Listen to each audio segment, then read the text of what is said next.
Hello Internet, and welcome to my live reaction for Fire Brigade of Flames, Chapter 120. When we last left off, the gang outside the Shintai was struggling to make any kind of damage on Tempeh, and he then stabbed Takaru, through, right here, and Takaru somehow lived, because that was just where clothes were, so I'm really curious what he looks like under his clothes. And then, the inside the Shintai group, Arthur, Victor and Pan, who I keep mistaking for Vulcan for some reason. In my head, I keep thinking it's Vulcan there, not Pan, are inside the Shintai. They discuss, the numbers of pi wrapped around the, Shintai, and then they continue to investigate further inside, where they find a mysterious core in there. And that's where we open on Chapter 120, aptly titled The Core. Some door opens, with Beauty, standing in the doorway. My fire can cut through even the hardest of rock. I don't know why she's saying that, because I don't think that she hasn't used any fire powers in the series. Well, what are you waiting for? I'm not going in, so you better not damage anything. Oh, Beauty's, waiting behind. And, the three of them are looking up at the core. This is the core of their god. Is that a mechanical sound? It sounds somewhat like a pulse. And then we see... just the ba-thump, ba-thump, ba-thump from the core in this giant 2-page spread. We see an advertisement for Volume 9 of the English manga on the 4th of April, Chapter 120, The Core. And we see a map of the core, with their current location. The whole Shintai is some concentric circles. The center is wrapped with boards. Even this simple structure can generate a lot of energy. The Theodora burst is just beyond this door. I don't think we can go any further. And, there's this, old Japanese-style gate at the entrance of the Shintai with, an arrow lodged into, a keyhole. What's that? A white feathered arrow. It seems to be stuck in a lock. And he sees some, more arrows, with, key designs where the arrowhead would be.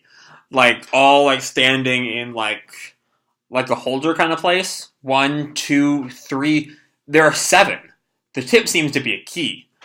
Add the one up there, and that makes 8. 8. For the 8 fire brigades. Conspiracy time. And then the core continues its pulsing. Pillars. Oh, no, not for the fire brigades. 8 pillars. The 8 pillars. That's what it is. Because if you see Victor here say, pillars. White feathered arrows. However you look at it, there's only one word that comes to mind. Sacrifice. In the ancient art of Genkoku, there is a set of pillars for human sacrifices, with white feather arrows on top. And these pulsations can only come from something that is alive. And if this god and Amaterasu both use the Theodora burst, it's just as Joker suspected. The power source for Amaterasu is made up of humans that possess the Theodora burst. What? Okay, that's gonna take a lot to unpack. The power source for Amaterasu is who knows about this? Does the Emperor know about this? What? Okay. Okay, alright. Sacrifice. So what's in there? This sound seems like a pulse. The chances it's the woman Shop mentioned are high. It can't be. Shop is waiting for her. But it still makes sense, which is why Shinra can link to this building. Yeah, she's one of the 8 pillars, that would make sense, I guess. And Shinra's outside, looking up at the Shintai. Is that you? The woman Shop and the others were waiting for all this time? So the first link was for real. You were here this whole time. And this feeling, and a roar rings out, and the ground is now, cloaked in fire. I think he's about to have a door link. No. Actually, he's still in the real world. I can feel Adora, and the translator note says, interestingly, where the author has spoken about Adora, they have used the kanji meaning spirit world or underworld.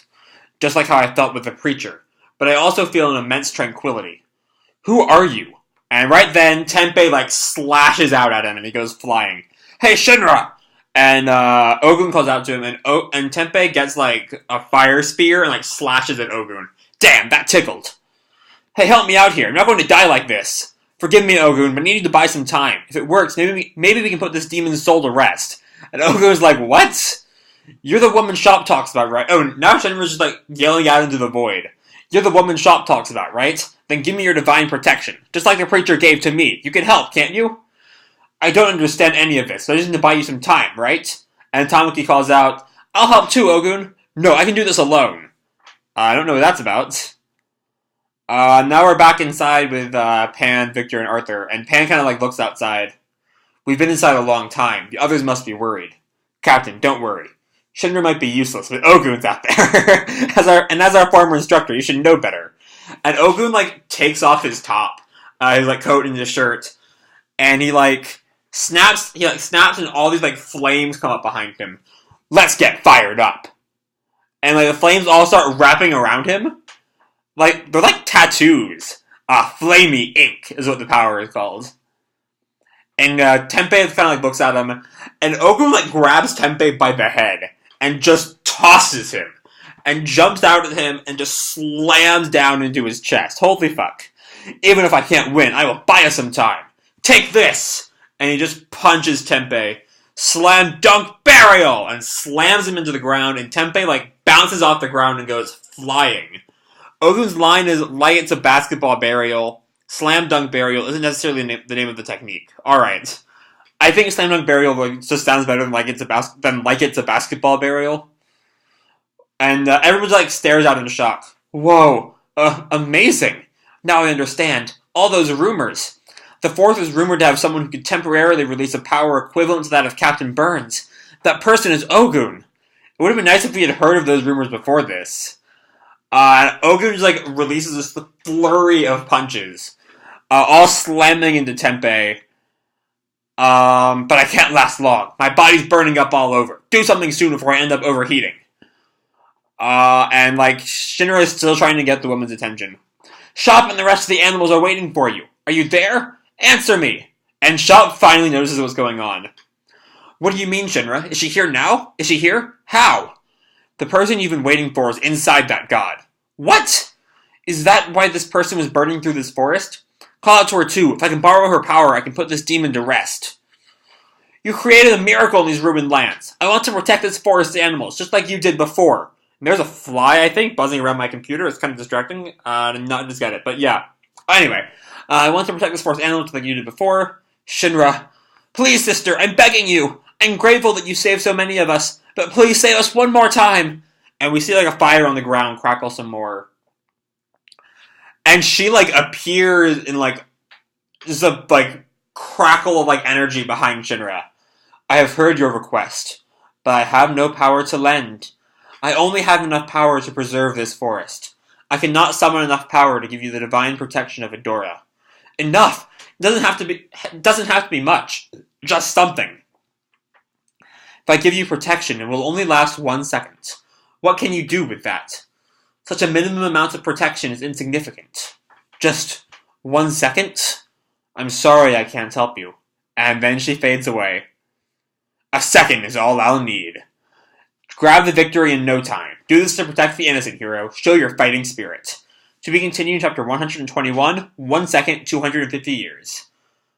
Alright, so this was, again, kind of like... the fight is, like, still going on. We see some cool stuff, with Ogun, who can, like, temporarily become, like, the most powerful character in the show. Which is... That's certainly something. He's fucking insane with his flamey ink powers. Wow. And then with the inside the Shintai group, Victor has figured out that like humans are the power behind the Amaterasu, which is something we're going to need to address in a lot more detail because I'm not entirely sure what exactly like this means. You know, there's just a lot going on right now. In this chapter. But yeah, and then we have the woman in black finally makes her like physical appearance to Shinra and is like, yeah, I really can't help you for more than a second. And I don't really know what Shinra plans to do in 1 second. Maybe it's with his like, if he has her protection, he can use his like the time stop powers that Sho had during the Netherworld arc. I don't know. We'll have to wait and see. I'm not entirely sure what's going to happen there. But yeah, there's really not all that much talked about this chapter. It was kind of like, not too much happened, you know? Like, Ogun has a temporary power-up, but is wearing out. Shinra is about to get a really temporary power-up that will hopefully last him to the end of the fight, but who can say? And then the Shintai crew is investigating that Shintai. We have some arrows. I imagine this is connected to the 8 pillars that, what's-her-face, Hamea, brought up back in the 5th pillar arc. But yeah.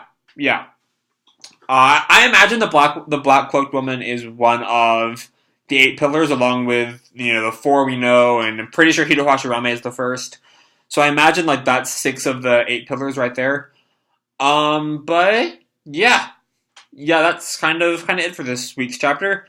There wasn't really all that much to talk about. It was kind of the fight continues and the investigation continues without any really new concrete information, except for that bit about humans and the Adora Burst. That was just wild. That was just fucking wild. So yeah, I'm gonna leave this video here. There's not too much to bring up still. So yeah, I hope you enjoyed this chapter and the video. If you did, drop me a like, subscribe, whatever the fuck you want. I don't really care. And as always, people, keep kicking ass, and I'll see you in the future. Bye.